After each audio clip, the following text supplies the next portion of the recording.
2,000 years later. Good morning friends, welcome to back my channel PSP blog. আশা করি সকালে ভালো সুস্থ আছে এবং বিন্দাস আছে। আমিও ভালো আছি। ওইদিকে দেখো, সকাল সকাল মেয়েকে দিয়ে আজকে প্রচুর খাটিয়ে নিয়েছি, কারণ আজকে আমার উঠতে অনেকটা লেট হয়ে গেছে, 7টা পার হয়ে গেছিলো। এদিকে দেখতে পাচ্ছে বসে আছে, সব বাড়িতে অতিথি আছে, সেজন্য মানে জামাইবাবু এসেছিলো আর কি। তো এসেছে, তো লেট হয়ে গেছে অনেকটা উঠতে। তো ওরা উঠে পড়েছে, আমার কাজ হয়নি। ও যেহেতু আমার যাটাও বাড়ি নেই, তো ওদের ঘরে ঘুমিয়েছিলাম আমরা আজকে। তো ওখান থেকে উঠতে লেট হয়ে গেছে। তো উঠে দেখছি অনেকটা বেলা হয়ে গেছে, কাজ হয়নি। ওই ঘরের কাজ, এই ঘরের কাজ, উঠোন ঝাড় দেওয়া, বাসন মাজা। তো ওকে তাদেরকে তোকে বললাম চা করতে, মুড়ি মাখিয়ে দিতে। তো ওদেরকে চা করে দিল, মুড়ি মাখিয়ে দিল, আর আমি বাইরের কাজগুলো করলাম। এখন দেখো বিছানাটা তুলে নিচ্ছি। আর ওর আছে আজকে পিকনিক। তো সকাল সকাল ওকে দিয়ে প্রচুর খাটিয়ে নিচ্ছে। এখন ওরা যাবে পিকনিকের ওখানে জায়গা ঠিক করতে, পরিষ্কার করতে। তো তারপরে এসে চান করে খেয়ে আবার যাবে। তো তাড়াতাড়ি করে বিছানাটা তুলে নিক, আর আমি এখন খাবো চা। আর সকাল সকাল উঠে কাজ করে যদি কারো হাতে চা পাওয়া যায়, তো দারুণ হয় না খেতে। তো চলো আজকে দেখি ওর হাতে চা খাবো। আগে মাথাটা একটু আঁচড়িয়ে নিই। আমাদের কত বড় ব্যাং। ওর এখানে সারাদিন বসে থাকবো। হ্যাঁ, তাহলে যা চাইবা তাই দেবো। কি চাওয়াবো? আমি কি চাওয়াবো জানি না।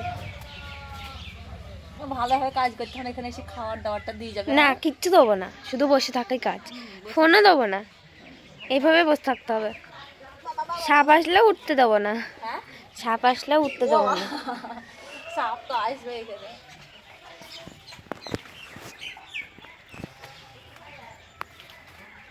সাপের কথা নিলে তো আজ দেখে সাপ দেখতে পাবি। ওই তুই কর একটু। ও এদের এখান থেকে কতগুলো দেখা হয়েছে। অল্প ফ্রেন্ডস দেখো, অল্পই হয়েছে ছিম। তো এই কটা নিয়ে এসেছি ছিম। আর এদিকে দেখো পালং শাক তো 2 দিন হয়ে যাবে, অনেকটা আছে। আর এইটা দেখে তো আমার মাথা খারাপ হয়ে যাচ্ছে। কালকের থেকে তোমাদেরকে বলছি, দেখো কত ফুলকপি। তখন কি করব, নিয়ে এসছে। আজকে আমি ফুলকপি বিক্রি করতে যাব। দেখ কি অবস্থা।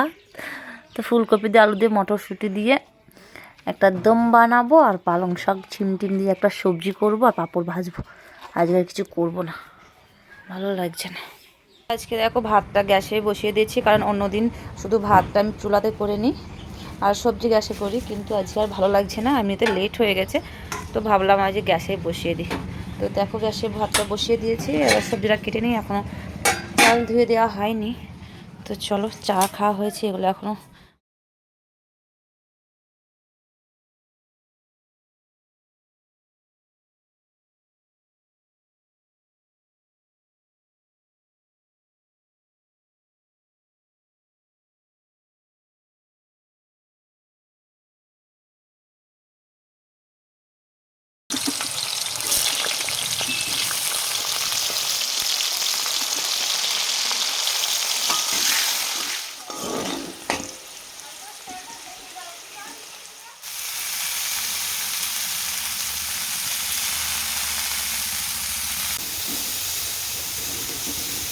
তো ফ্রেন্ডস দেখো ফুলকপিগুলো ভাজা হয়ে গেছে। আর এবার মটরশুঁটিগুলো একটু ভাজিয়ে নেব। তুলে নিই ফুলকপিগুলোকে।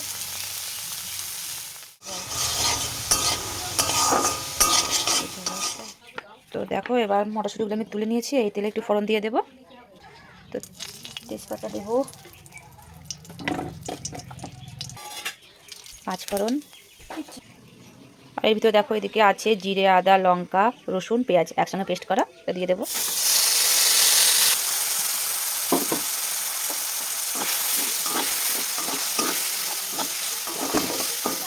তো দেখো এদিকে মশলা তো দিয়ে দিয়েছি। মশলাটা একটু নেড়ে চেড়ে, যেহেতু মশলার ভিতরে তো একটু জল থাকে, তো জলটা একটু দেখো মানে মেরে নিয়েছি। তারপর একটু লঙ্কা গুঁড়ো দিয়ে দেবো।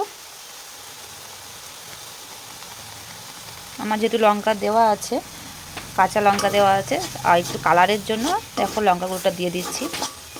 আর ঝালও হবে, একটু ঝাল ঝাল হলে বেশ ভালোই লাগে খেতে, তাই না? তো চলো এর ভিতরে একটু তেল দিয়ে দেবো, কারণ তখন অল্প তেল দেওয়া হয়েছিল। এবার মশলাটাকে ভালো করে কষিয়ে নেব। তখন তেল অল্প ছিল, কিন্তু মশলাটা দিলাম, জল ছিল, ওই জন্য আর বেশি তেল দিইনি। এখন তেল দিয়ে ভালো করে মশলাটাকে কষিয়ে নেব।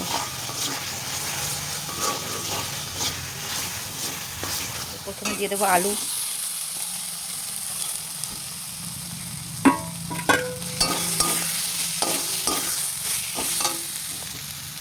তারপর দিয়ে দেবো মটরশুঁটি, আর ফাইনালি দেবো ফুলকপি।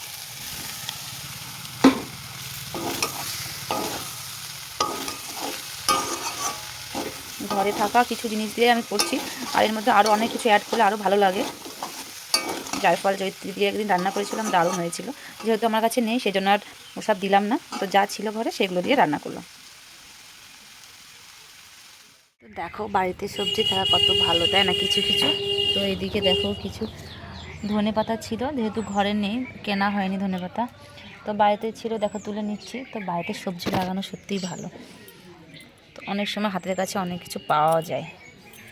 তো চলো, বেশি নেই, অল্পই আছে শাকের ভিতর। তো আজকে যেহেতু হয়ে যাবে, তো ভাবলাম তুলে নিই। তো চলো একটু ভালো করে ধুয়ে নিয়ে যাই।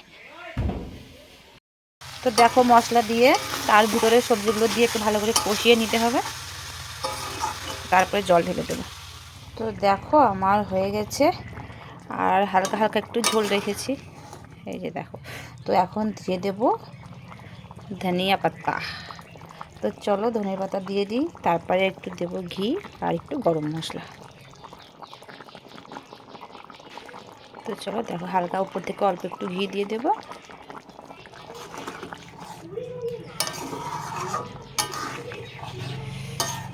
এরপর গরম মশলা দিয়ে নামিয়ে নেব।